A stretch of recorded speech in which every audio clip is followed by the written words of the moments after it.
Setiap muslim yang hebat kita harus disiplin dan bertanggung jawab.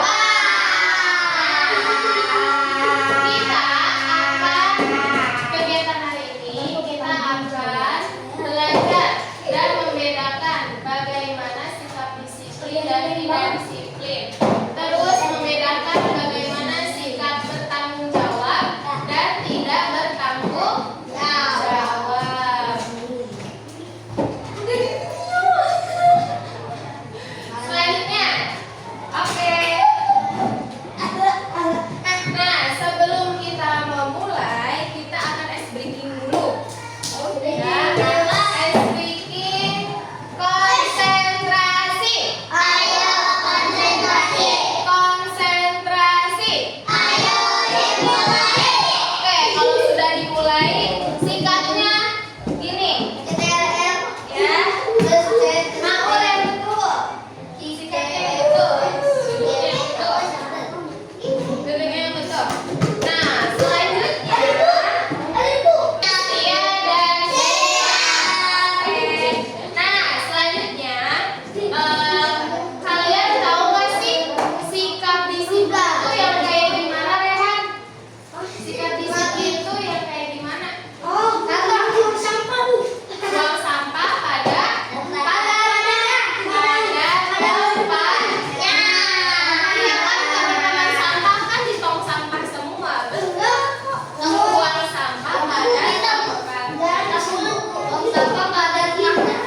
rumahnya, benar. Rumah sampah kan ada di tong sampah. Iya, selanjutnya. Nah, kita akan belajar tentang disiplin dan tanggung jawab. Ini gimana ke slide-nya ya? Oke. Nah, tujuan pembelajaran dari kegiatan hari ini yaitu yang pertama, kalian supaya paham dan mengerti arti dari disiplin dan tanggung jawab. Kedua, kalian bisa menyebutkan contoh-contoh perilaku disiplin dan tanggung jawab di sekolah.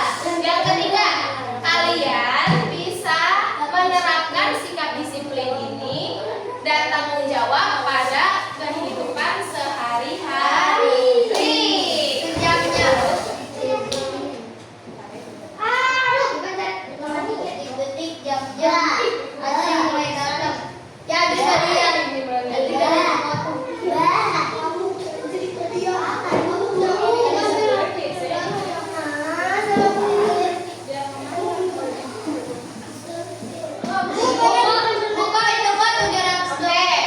Nah, mari mengenal sikap disiplin dan tanggung jawab. Tadi pengertian